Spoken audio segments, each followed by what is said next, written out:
A continuación, Economía en 3D.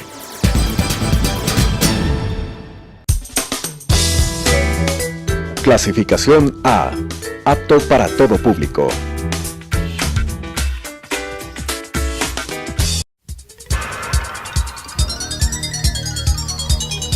Las opiniones vertidas en este espacio por la producción y dirección del programa son de exclusiva responsabilidad de sus autores y de quienes intervienen en ellos.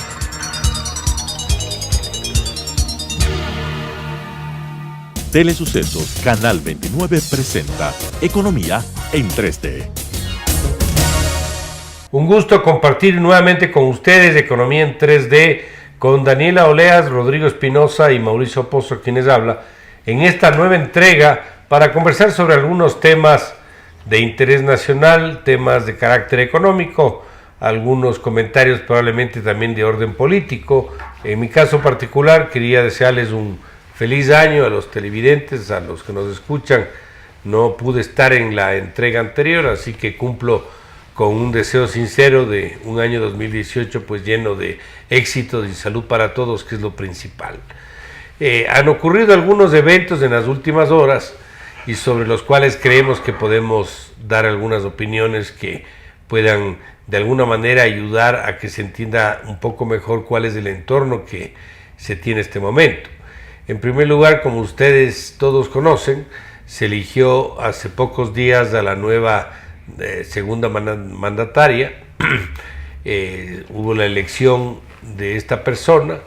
En mi caso particular creía que habría existido la posibilidad de que el presidente Moreno nomine una terna conformada por personas un poco distantes al partido del gobierno del expresidente Correa, gente proba, no importa de cualquier parte, no importa si son hombres o mujeres. Yo he sido un poco reacio a tener que siempre estar buscando equilibrios desde el punto de vista, en este caso, de género, sino más bien creo yo que lo que se debería haber buscado, y eso por cierto lo cito en un artículo en la prensa, una persona que le complemente al presidente, que le dé fortaleza al presidente, que le supla las debilidades que tiene, que tenemos todos, y de tal forma le fortalezca el binomio y le ayude a gobernar. Yo creo que eso es lo que todos habríamos aspirado en la selección de la segunda mandataria o el segundo mandatario. Pero bueno, no ocurrió eso. Envió una terna conformada por personas cercanas al actual y al anterior gobierno.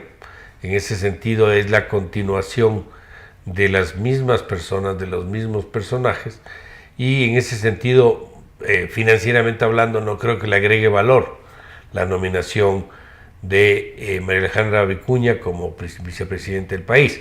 Obviamente le deseo el mayor de los éxitos, no faltaba menos, somos ecuatorianos todos, ojalá les vaya bien, pero desde el punto de vista estrictamente objetivo, yo habría esperado que el presidente pueda nominar a alguien que le dé una frescura, un ambiente nuevo al gobierno y una luz de mayor esperanza futura. Eso no ocurrió. También anotar adicionalmente que podemos desde el punto de vista político tal vez entender la decisión. Eventualmente, si eso no ocurría, podía tener riesgos de perder la mayoría y el apoyo en la Asamblea Nacional. Pudo haber sido ese parte de los elementos para que haya decidido lo que decidió. Pero en todo caso, yo creo que en términos prácticos, los presidentes, los gobernantes tienen que pensar a largo plazo, que es lo que más le conviene al país.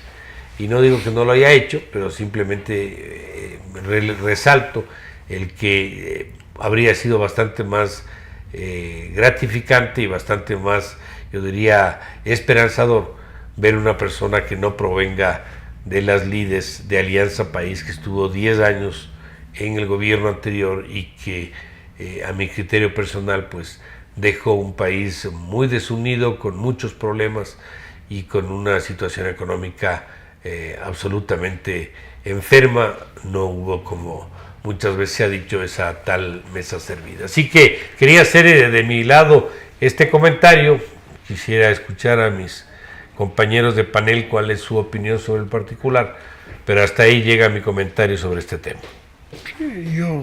Yo creo que el presidente de la República tenía todo el poder de decisión de ver quién es su mejor candidato para la vicepresidencia de la República, y yo creo que él debe haber analizado un sinnúmero de factores políticos y vinculados con la acción del Ejecutivo, y consideró que era lo más conveniente para él tener una persona militante muy activa del partido que le está apoyando a él, que formó parte anteriormente de Alianza País, como mucha gente que anteriormente era muy cercana a Correa y que ahora están trabajando con Moreno, que han escogido a Moreno como la alternativa dentro de Alianza País. Y el presidente, yo no puedo decir qué es lo que pensará él, ¿no? A lo mejor para él debe haber sido esta la mejor opción que él tuvo, y por eso decidió que en la terna estén 3 personas muy similares. Y creo que la diferencia es la militancia que se ve en la actual vicepresidenta de la República, el trabajo político que hace, porque se reúne con los militantes de Alianza País y tiene una relación muy cercana. Desde mi punto de vista, el presidente lo que hizo fue ratificar la confianza en una persona que demostró que estaba trabajando. Porque de todas maneras, al nombrarle a ella como vicepresidenta interina, digamos, porque estuvo trabajando 3 meses, lo que ellos lograron fue, hasta cierto punto, dividir Alianza País en la costa. El trabajo de ella hizo que la gente de Alianza País en la costa ya no siga la línea de Patiño, porque Ricardo Patiño es quien maneja Alianza País en la costa, y muchos de esos militantes, y Aguiñaga, y muchos de esos militantes se están alineando a la propuesta de Moreno. Yo me imagino que frente a una consulta popular donde se necesita el apoyo de Alianza País, consideraron que era la mejor opción. Claro, uno no necesariamente puede estar de acuerdo con eso, pero dentro de los cálculos que tenía que hacer el presidente para temas de gobernabilidad con el partido de él, supongo que era su mejor opción. Y claro, ella demostró que es muy hábil y muy eficiente, porque hizo lo que le pidieron. Y otra cosa, el presidente debe haber tomado la decisión en base a qué campos le va a dar al vicepresidente de la República. Y seguramente en los campos que ha estado trabajando la vicepresidenta de la República, lo ha hecho bien.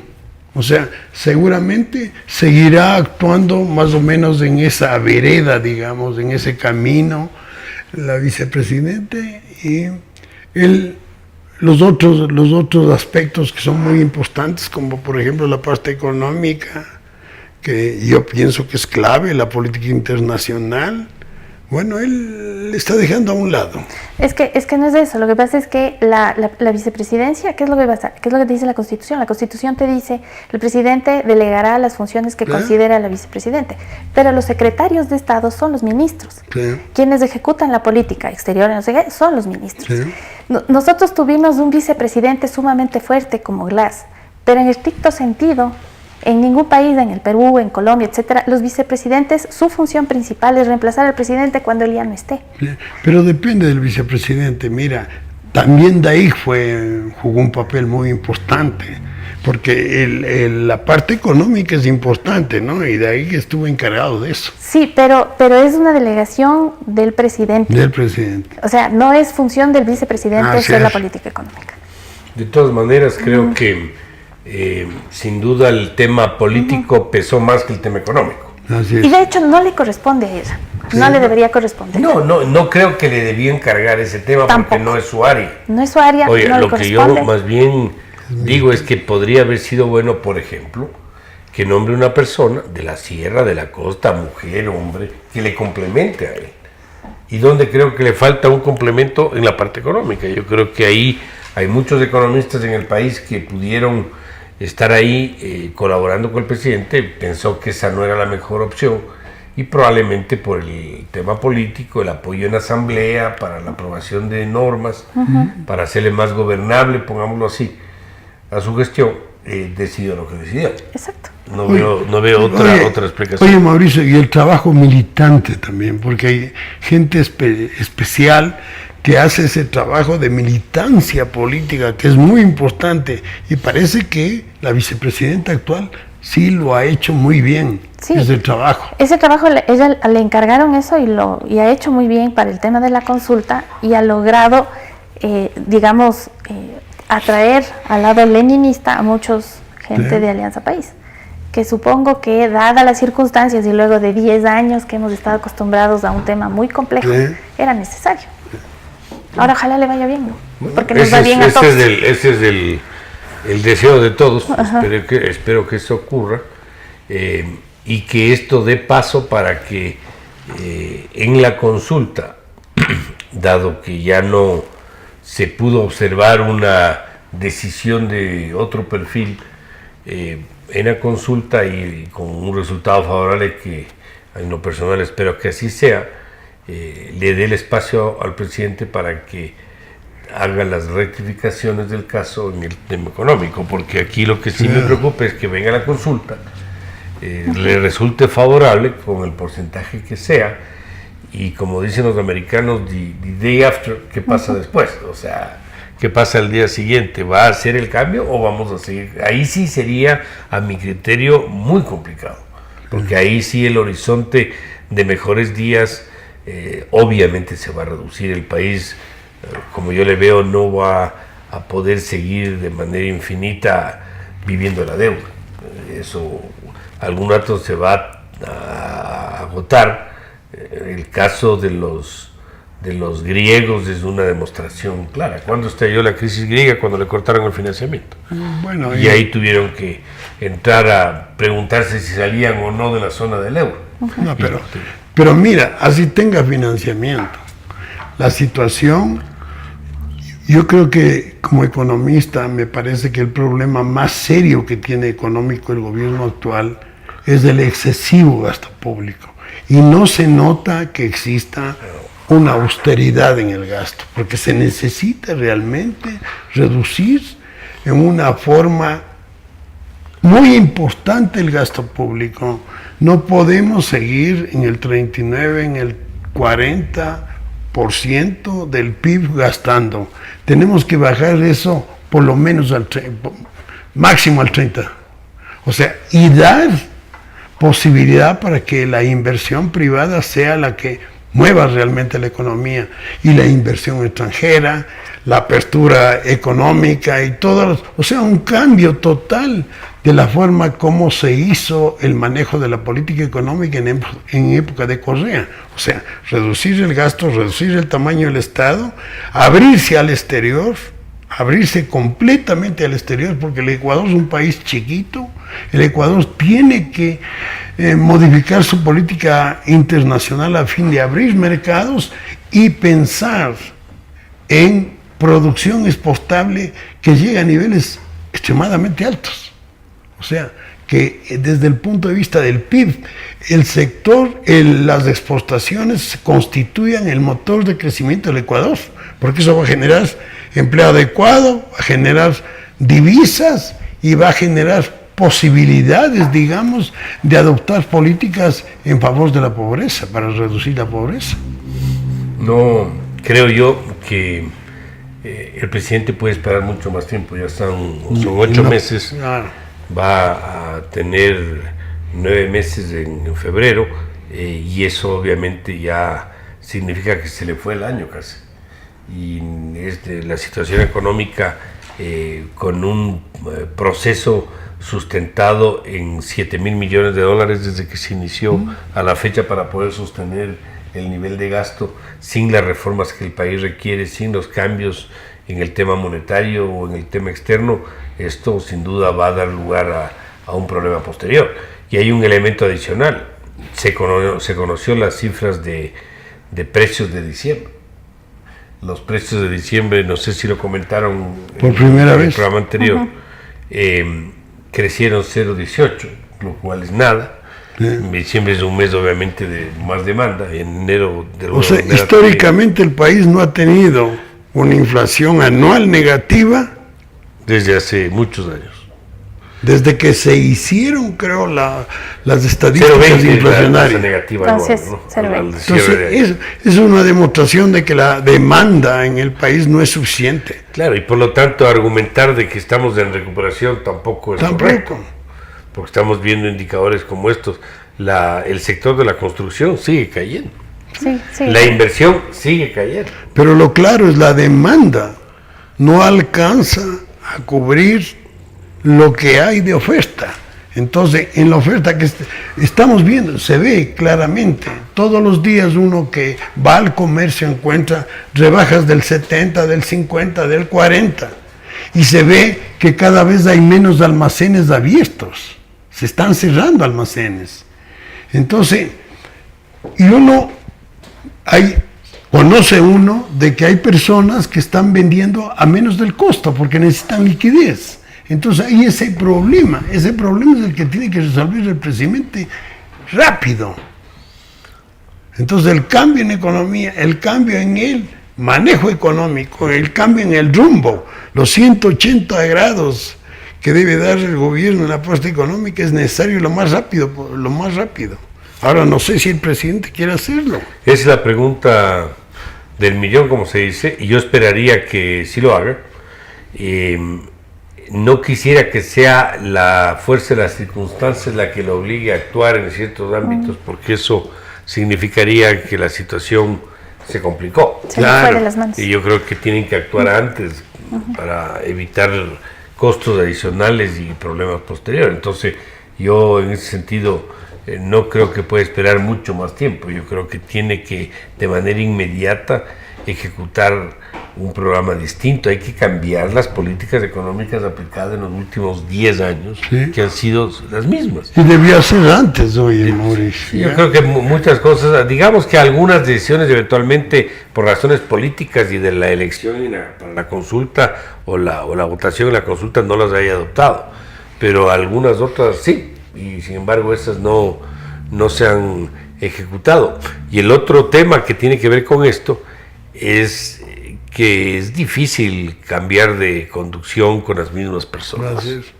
Tiene que pensar en que, y esto por cierto no es un tema personal, yo no tengo nada contra ninguno de los miembros del equipo económico, es un tema conceptual, es un tema de una necesidad real de la política económica, encontrar personas con una convicción distinta, que le den otra orientación, que le den un programa confiable, que le permita avanzar en una ruta de estabilidad que no hemos visto, al menos yo no lo he visto. Y en ese sentido creo que el cambio del manejo económico, que ojalá se dé después de la consulta, tiene que estar acompañado por un equipo económico que le permita instrumentar ese cambio. ¿Cómo le ves tú ese tema?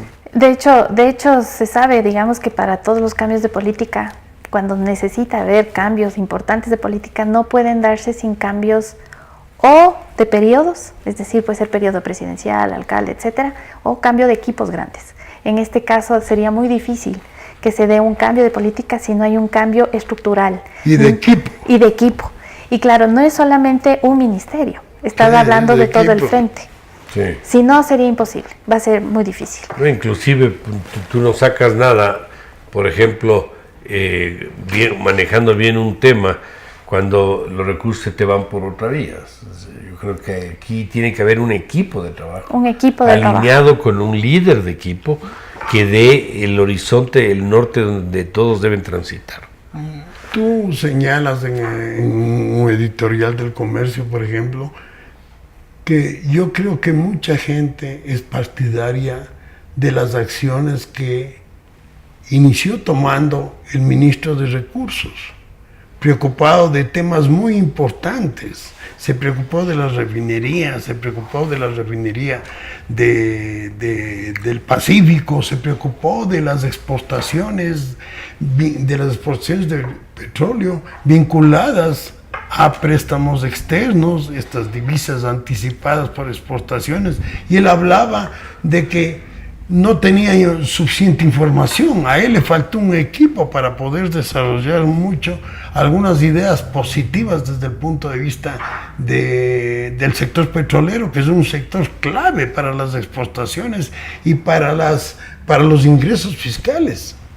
Sí, y además hay otro tema que es importante anotar.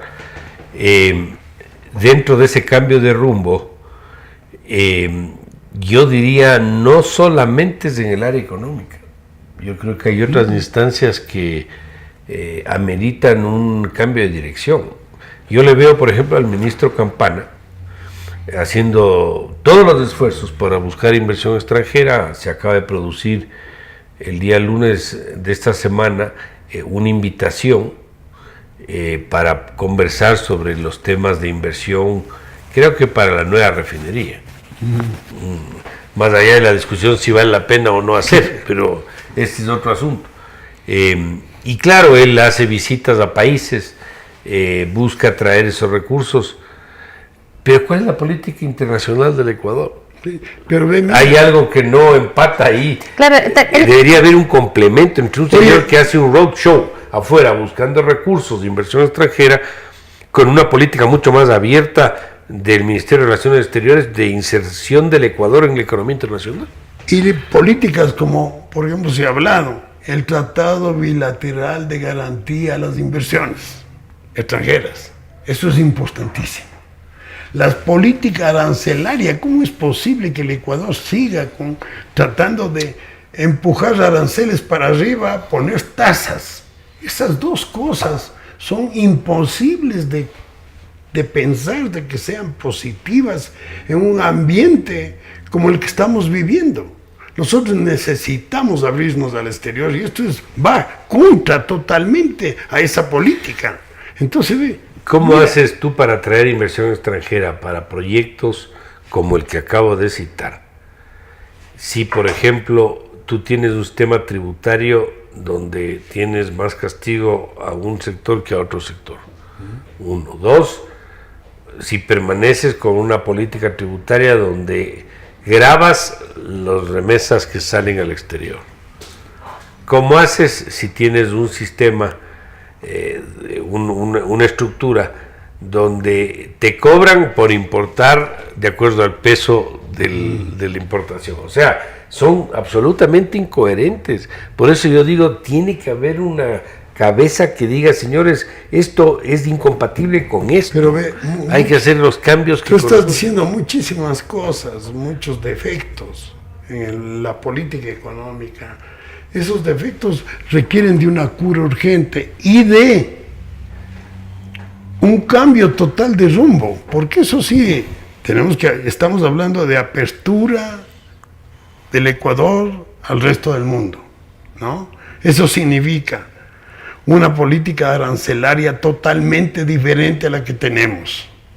Eso significa una política de seguridad desde el punto de vista jurídico, seguridad a las inversiones, una política de seguridad fiscal también, tributaria.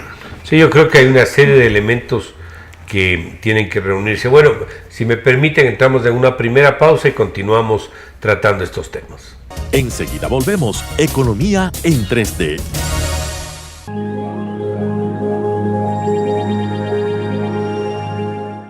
Por favor, acompaña a Leticia todo el tiempo. Ella es nueva y este es su primer día. Mami, no la puedes descuidar. Mami, es todo otra estará cosa, bien, de otra veras. cultura. Asegúrate de estar Muy con bien. ella todo el tiempo. Que Adiós, les vaya mami. bien y que se divierta. Ignora a mi mamá. Está nerviosa por todo esto. Creo que se preocupa más de la cuenta, ¿no crees? Y siempre hace lo mismo. Así que, ¿estás lista para entrar al horripilante castillo de los espantos? Y la verdad, en serio, es tan aburrido que no sé cómo se les ocurre que tengamos que venir aquí diario. ¿Y cuántas escuelas hay donde tú vives? Ni una.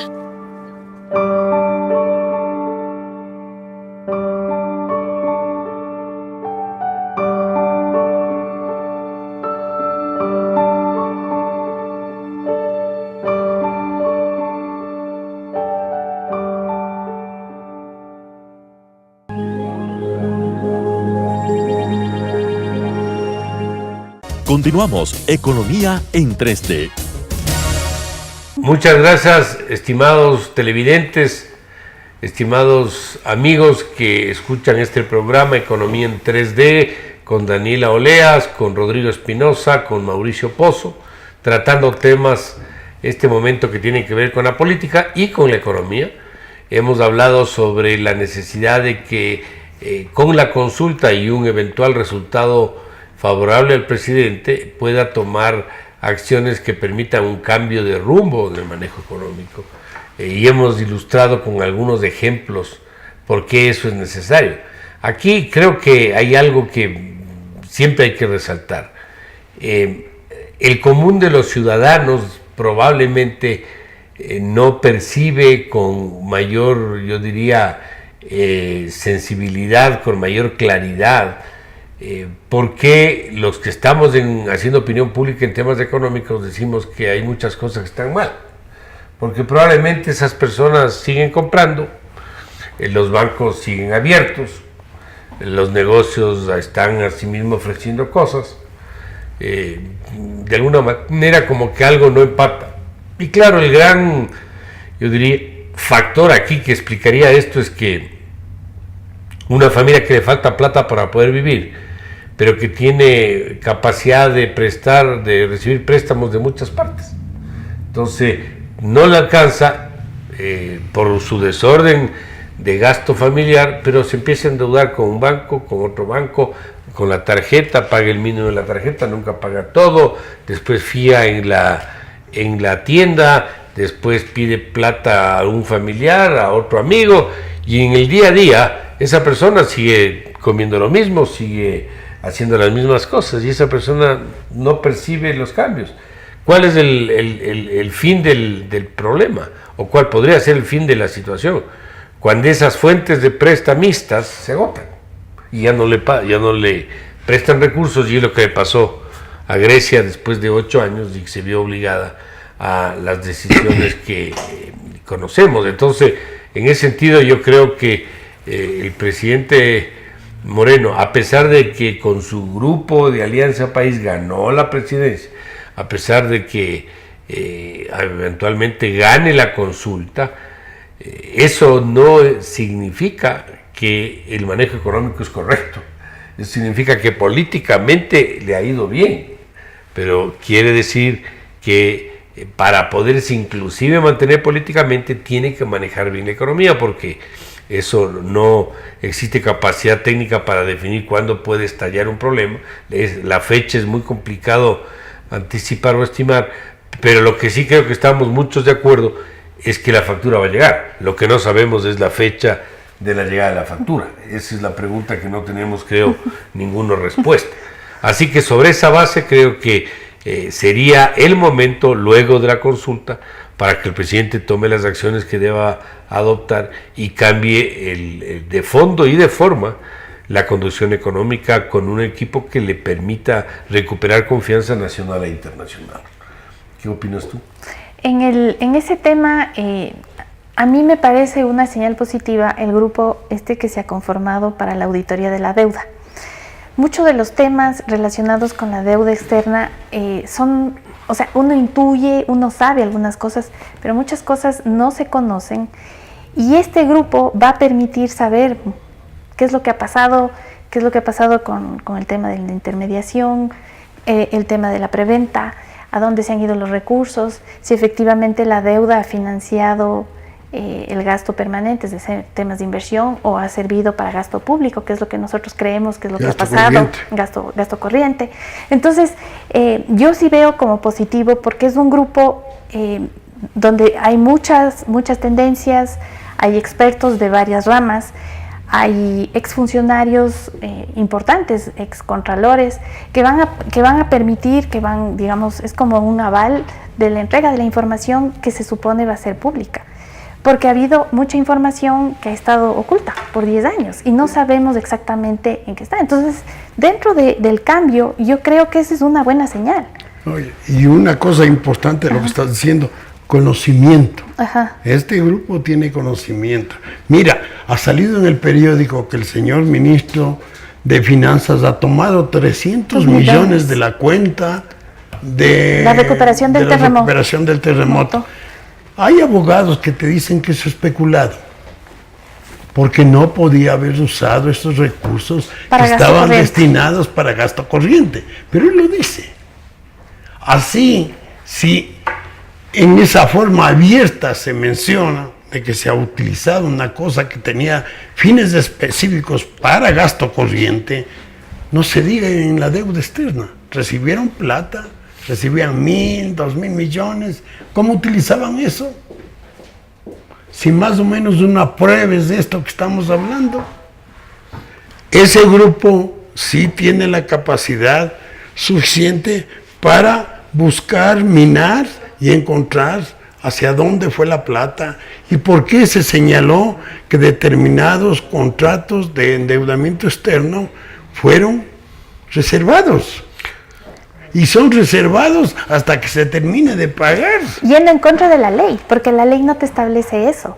La ley lo que te establece es que tú tienes reserva de la información hasta que cierres el crédito, pero una vez que has firmado ya es público. Pero esto no solamente hasta que termines de pagar. Pero ¿qué es lo que hace? El Ministerio de Finanzas hace un acuerdo ministerial donde establece eso que va en contra de la ley, que es del Código de Planificación y Finanzas Públicas. Eso van a revisar. Eso van a revisar y en función de eso ver si efectivamente todos esos recursos fueron destinados para lo que tenían que haber sido destinados. Y otra cosa que van a revisar, el pago que se hizo al Banco Central con esa dación de acciones. ¿Cómo fue posible? ¿Qué dijo la Superintendencia de Bancos? ¿Qué dijo la Superintendencia de Bancos? Que tiene que controlar al Banco Central. La Superintendencia no dijo nada ni del Banco Central ni del Seguro Social. No, entonces tú encuentras ese problema. Encuentras cómo es posible que el Banco Central haya financiado a las instituciones financieras públicas en montos que nunca en su vida antes estas instituciones financieras lograron captar, por ejemplo, de préstamos internacionales. Se les dio. Y otra cosa que me parece importante de este tema es que además ellos van a ver cuáles han sido los funcionarios responsables de esto. Porque el tema de la deuda se maneja a través de un comité. Y este comité está conformado por el delegado del presidente de la República o el presidente, el ministro de Finanzas y el secretario técnico o el secretario de las Emplades. Entonces tú tienes ahí 3 personas que han estado manejando este tema y que además el Ministerio de Finanzas hizo un acuerdo ministerial para que esa información no sea pública y que se revele luego de que se termine de pagar una deuda que puede ser de 30, de 20 años, etcétera. Verás, a mí me parece que haber designado una comisión para que revise el endeudamiento de los últimos 5 años, ¿verdad? Desde el 2002 hasta el 2017. 2012, perdón. Sí, son 5 años. 5 años. Ya. Es una decisión positiva, favorable por parte del Contralor, me parece que eso es bueno. Sí. No sé por qué no se fue más atrás, creo que por un tema legal, pero en todo caso sí corresponde más o menos con el periodo de mayor expansión del crecimiento de la deuda, o uno de los de mayor expansión. Y a mi manera de ver, primero señalar que el grupo me parece que es adecuado, los nombres son buenos, son gente conocedora del tema desde varios ángulos, unos del ángulo del control, del ángulo del sector oficial financiero, o sea, creo que es un buen mix de personas que están ahí. ¿Qué creo yo que deben establecer ahí? Una suerte de inventario de principios que estuvieron vigentes en el Ecuador, pero que están en muchos países, de qué debía cumplirse para analizar el tema de la deuda. Y hay principios internacionalmente aceptados que no deberían ser jamás violentados. Voy a explicar a qué me refiero. 1. Destino de la deuda. ¿A qué se dedicaron los recursos de deuda? Ahí está lo que estábamos hablando. Pues gasto corriente, gasto de inversión. Los impactos de la deuda, que eso también se lo hacía en el Banco Central hace algunos años. Donde los efectos de la deuda sobre la balanza de pago, sobre las políticas monetarias. El impacto monetario, el impacto en el sector real, todo eso. Tercero, las condiciones financieras del endeudamiento, si son acordes, si no son acordes, etc. Cuarto, la transparencia de la obligación, si realmente es una obligación transparente y si es una obligación que cumple los principios de difusión pública. Por concepto es deuda pública, no es deuda privada, donde no calzarían, por ejemplo, estas cláusulas de confidencialidad que están vigentes. Quinto, si es para pagar deudas anteriores, que sean mejores condiciones que las deudas que se están cancelando. Que ese es un principio inclusive legal, no sé si siga vigente o no. Está vigente. Pero ese Está es otro vigente. principio que hay que analizar. El otro elemento que me parece importante, la deuda no se puede contratar en condiciones ajenas a la situación macroeconómica. ¿A qué me refiero? La contratación de deuda en monto tiene que estar compatible con la capacidad de pago y el crecimiento de la economía. Tú no puedes tener en 5 años que la economía crece, me invento, en el 10% y la deuda crece en el 50%. Pues. O sea, esos son cosas que no cuadran la una con la otra. Sexto o séptimo, los niveles de aprobación del endeudamiento. Recordemos quién autorizaba la deuda en el pasado. ¿Había o no había un banco central que daba un informe favorable para... Y un comité de endeudamiento. Un comité de deuda donde estaba más equilibrada la situación. Octavo o séptimo, el número que sea. Lo que es deuda interna para efectos de transparencia tenía que canalizarse por bolsa. Eso fue eliminado. ¿Y por qué por bolsa? Porque eso también le daba transparencia a la operación. No eran contrataciones de a dedo que tú coges la plata y entregas para un objetivo específico. Después, tema de garantías. Siempre estuvo prohibido que el endeudamiento público se produzca con garantías reales.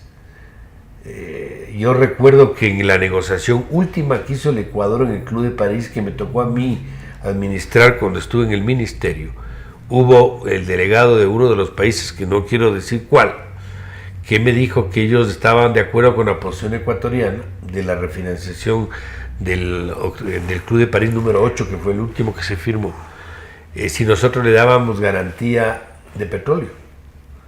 Y yo le dije que eso es inaceptable, que este es un activo del Estado, y se complicó la reunión, y recuerdo, esto es más una anécdota, me salí de la reunión, y salió el embajador que estaba en Francia en ese momento a seguirme, y yo no regresé a la reunión hasta que no cedan en la posición. Bueno, cuento esta anécdota para decir que aquí no solamente que se ha entregado el petróleo como garantía, sino que se paga con petróleo, se paga con barriles. Entonces, ese listado de requisitos de los que me acuerdo, yo creería que hay que ir chequeando, y además que si es gasto corriente capital, es fácil ver con el monto de la inversión, pues. Sí, y lo que vos dices, se paga con petróleo. No solamente es garantía, sino que se paga con petróleo. No solamente hay la garantía, sino la forma de pago es con petróleo. Porque anteriormente yo recuerdo que en la época que hubo el terremoto, el Ecuador adquirió una obligación con el exterior, que fueron unas divisas anticipadas por exportación de petróleo, porque el Ecuador no estaba exportando petróleo, ¿no? Entonces decía, muy bien, esto nosotros nos aseguramos del pago después, porque el Ecuador va a exportar petróleo, pero el Ecuador vendía a quien quiere ese petróleo. No había la vinculación no solamente de la garantía, sino que aquí hay que pagar con petróleo. El medio de pago es petróleo, no dólares. Y otro requisito, perdóname, Daniela, que me recordé, la transparencia, la veracidad de las cifras, pues.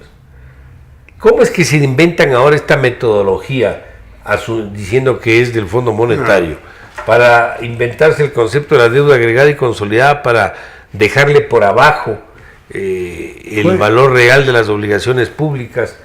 O sea, yo creo que, para que me disculpen, pero creo que han hecho una barbaridad en la administración de la deuda pública en Ecuador en los últimos años. Mira, y el documento del Fondo Monetario, del artículo 4, que habla del Ecuador, cuando la primera vez que el Ecuador fue al mercado de Nueva York para obtener financiamiento para la colocación de papeles, el fondo hizo un estudio del Ecuador, un análisis del Ecuador, porque le exigieron que presentara un análisis del fondo para conceder el préstamo. Y el fondo ahí en ese informe señala que en la deuda externa ecuatoriana no se está incluyendo como deuda las divisas provenientes de préstamos con garantía de petróleo. Es una barbaridad realmente.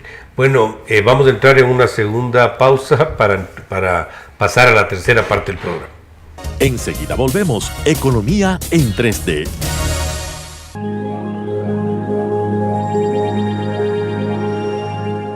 Se estima que más de 1.000 millones de personas están viviendo en extrema pobreza, sin tener los niveles básicos de comida, agua.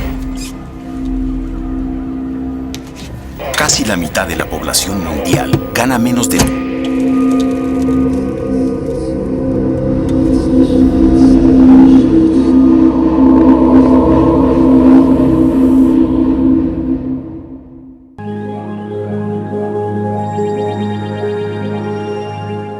Continuamos. Economía en 3D. Economía en 3D con Daniela Olea, Rodrigo Espinosa y Mauricio Pozo en esta tercera parte del programa, conversando un poco de el tema de la deuda a raíz de la comisión que acaba de crear el Contralor para hacer una evaluación de esta variable.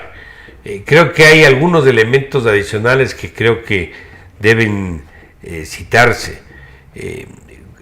Las cifras de endeudamiento no pueden estar sustentadas en ajustes al registro. Estábamos hablando del concepto que diseñaron de la deuda consolidada y deuda agregada.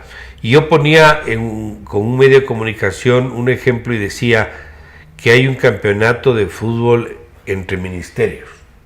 Y juegan la selección del Ministerio de Defensa con la selección del Ministerio de Salud. Y les dan un almuerzo. Entonces, el que paga el almuerzo es el Ministerio de Defensa. Pero como había gente del Ministerio de Salud, ellos le pasan una factura al otro ministerio, pongámoslo en esos términos, y el otro ministerio le paga. Desde ese punto de vista es viable netear obligaciones. Aquí el gran problema es que han empezado, netean obligaciones con instituciones que, siendo públicas desde el punto de vista legal, manejan fondos de terceros privados. Y que no me refiero al Banco Central y me refiero al Seguro Social. Pero no neteas, porque el Banco Central solamente concede crédito, no recibe crédito. Claro, pero el problema de esto es que esa deuda interna entre el Banco Central y el Estado se excluye en el concepto de la deuda consolidada.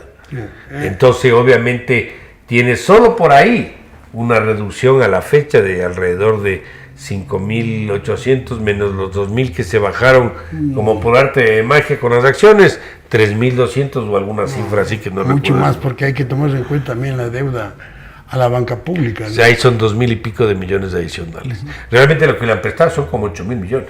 Esa es la verdad. Pero digamos, un tema que es interesante es, o sea, esto es un tema positivo porque hay gente de varias tendencias que han aceptado apoyar al gobierno. Y me parece también positivo el grupo de economistas que están haciendo un trabajo para presentar alternativas para el país, porque no es solamente un tema de ver todo lo que está mal, sino cómo proponemos cosas buenas. Y yo no sé ahí, Mauricio, si tú podrías explicar. Claro, a ver, primero, esta es una comisión conformada por decisión del Contralor, lo cual aplaudo su iniciativa.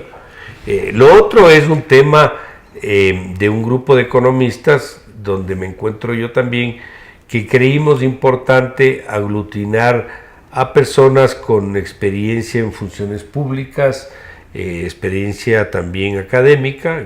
Ahí hay exministros de Economía, hay exgerentes de expresidentes de bancos centrales, etcétera, de distintos gobiernos. Yo diría inclusive de distintas corrientes.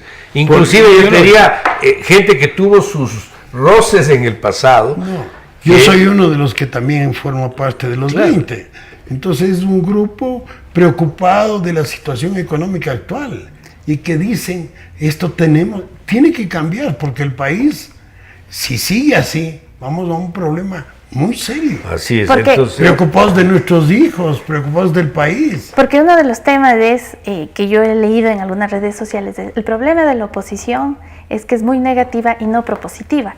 A mí lo que me parece importante de este grupo además es que están presentando o que van a presentar propuestas justamente para apoyar al gobierno, para mejorar. fíjate, nosotros hemos Y conformado eso es este muy foro, importante. es un foro cívico. Aquí no hay ideología política, esto no es un grupo político, ni es un grupo de amigos. Es un grupo de expertos que creemos que podemos dar un apoyo al país.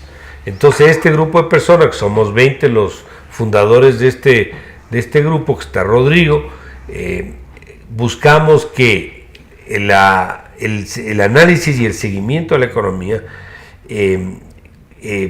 tome en consideración el gobierno, en este caso, las propuestas que nosotros hacemos. Hemos hecho vamos a hacer una primera entrega. Esa primera entrega es un documento que ha costado bastante unir las posiciones, pero sí recoge en lo que todos estamos de acuerdo. Entonces, simplemente para dar algunos elementos que creo que vale la pena citar. No hay la menor discusión que hay un exceso de gasto público. O sea, aquí nadie se le ocurrió decir no hay un exceso de gasto público. O sea, es un tema que está fuera de discusión, es por unanimidad se consideró. Hay, por lo tanto, la necesidad de redimensionar el tamaño para que sea viable hacia adelante. Voy a citar los temas de manera desordenada. ¿Cómo es posible que el Ecuador no tenga un acuerdo con Estados Unidos? Hay la necesidad de buscar un acuerdo con Estados Unidos. No podemos seguir con un costo de producción para el sector exportador para que pueda competir como el que tenemos. Hay que darle una salida ahí, hay que reducir ciertos costos que están excesivos, hay impuestos que son distorsionadores de la actividad económica y que tienen que ser resueltos y arreglados. Lo que estábamos hablando hace un momento, hay que fortalecer al Banco Central con la plata que le prestaron al Estado. Eso no puede quedar así como que no ha pasado absolutamente nada. La seguridad social, el IES, el ISPOL, el ISFA, los fondos de los maestros, esos no es plata del gobierno, esa es plata de las instituciones. Mira lo que sale publicado hoy día sobre el IES, que el IES está comiendo los fondos patrimoniales, se está comiendo, que este año 2018 dice que se va a comer 2,000 y pico de millones de dólares de los fondos patrimoniales del IES, que son los que deben ir creciendo constantemente. Pero este grupo cívico además lo que está es, o sea, haciendo un diagnóstico, pero además propuestas. Sí, así es. Esta es una primera entrega. Ya. Obviamente esto va a seguir hacia adelante, probablemente abordando temas más específicos, más puntuales.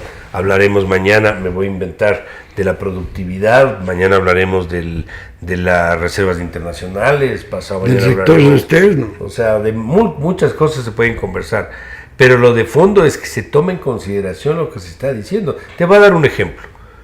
Hay 8 millones de personas que tienen sus ahorros en las instituciones que se controlan bajo lo que llaman la economía popular y solidaria. Eso no hay cómo dejarle así. Todos los días hay riesgos de que ocurran cosas. Este es un tema de precautelar el ahorro privado, que también estamos sugiriendo que se tome. Y de los grupos de ingreso más bajo. Claro, eso estamos Han diciendo. quebrado 350 cooperativas. Entonces no es un tema Menor. o sea, es un tema que demanda la atención y la prudencia y la acción del gobierno en esa materia. No se puede dejar como que no ha pasado nada. Los sectores productivos no pueden vivir con un sistema tributario que se mueve todos los días. Sí se requiere un nivel mínimo de estabilidad tributaria para atraer inversión extranjera, para darle algún tipo de norte al inversionista. Esto no va a funcionar, por ejemplo, para resolver problemas de empleo si el sector privado no se siente seguro. Sí, no pueden puede ser cosas que se repitan, pero que son no cosas reales. que no puedan planificar a largo plazo. Y otra cosa, ve que es importante, yo le digo, Ecuador es un país chiquito. Tenemos que tener necesariamente una gran cantidad de acuerdos de Comercio. tratados de comercio. con todos los países y fundamentalmente con los países más ricos, con ellos, con Japón, con China, con los Estados Unidos, con la India, con los países asiáticos, con Europa. Estamos viendo las ventajas que hemos tenido. Lo positivo que fue. Lo que se ha logrado con Brasil últimamente, lastimosamente en América Latina se han cerrado al mundo, ¿no? Y eso le ha afectado al crecimiento económico de América Latina. Pero los países que se han abierto, como Chile, como Perú, como Colombia, están teniendo un potencial económico mucho más grande que los otros. México. Entonces, ese tipo de políticas el país requiere. El país en el mundo es menos del 0,1% del PIB. Entonces el mundo le impacta tremendamente a la economía ecuatoriana. La expectativa sería presentar este documento al gobierno. A ver, este es un documento que se va a presentar al país, a la ciudadanía, a los medios de comunicación. Va a estar colgado en una dirección web que es www.lamesanoservida.com, así se llama la dirección web para esta primera entrega. Y obviamente el documento está dirigido al presidente de la República. El presidente de la República ya tiene el documento, no sé si ya lo haya leído, pero ya lo tiene, y él, aquí me atrevo a hablar por todos, creería, si quiere conversar con el foro para que le dé de manera directa más detalles, más opiniones, ampliación de los temas, o alguna cosa, y yo creo que no va a haber ninguna restricción para que lo hagamos. O sea, aquí iremos en grupo, iremos en delegación, como sea, pero la idea es poder aportar para el país. No buscamos sino el beneficio del país, porque todos creemos que el rumbo no va por la línea correcta. Yo no creo que 20 personas con credenciales académicas de experiencia todos estén equivocados y locos, y los únicos que tienen la razón son los señores que están pegados al presidente. Yo creo que sí hay una obligación de decir cómo están las cosas. Quedarse callado me parece que no es responsable. Y creo que también es una demostración de que sí hay cómo congeniar conceptos. Y es una demostración de que hay un problema económico. Y que hay la decisión de apoyar, sí, y para que a todos nos vaya bien. Así es, así es. Inclusive ahí estamos personas que estuvimos en campaña electoral en bandos distintos al actual gobierno, y lo que queremos en este caso es un apoyo al país, al Ecuador, no nos interesa otra cosa. Así que este Foro de Economía y Finanzas Públicas persigue ese tipo de propósitos, ese tipo de objetivos.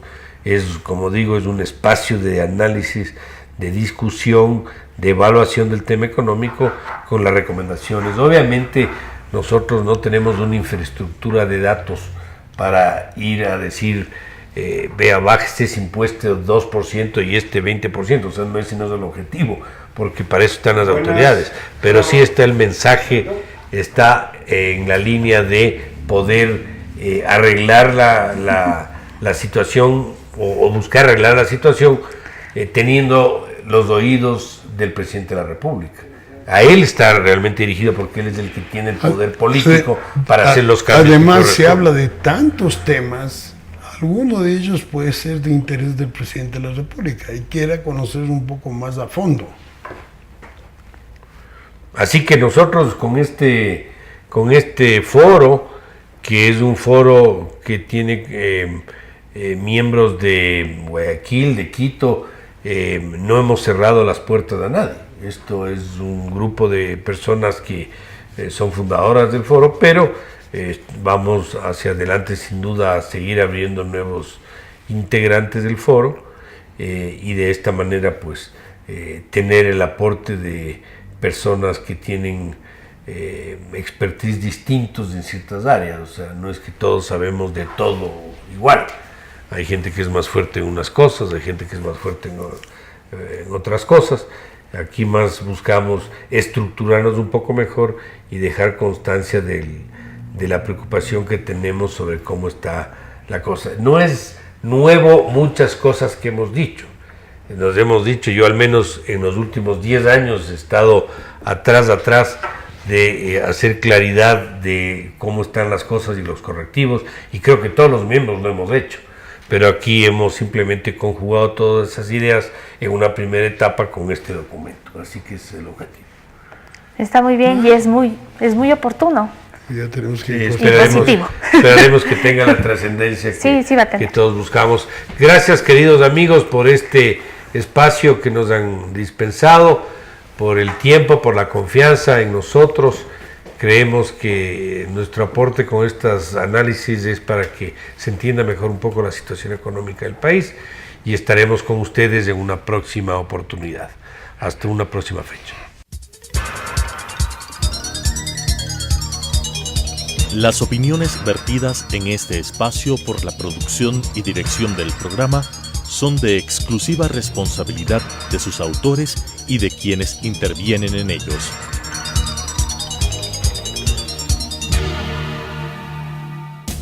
Telesucesos Canal 29 presentó Economía en 3D.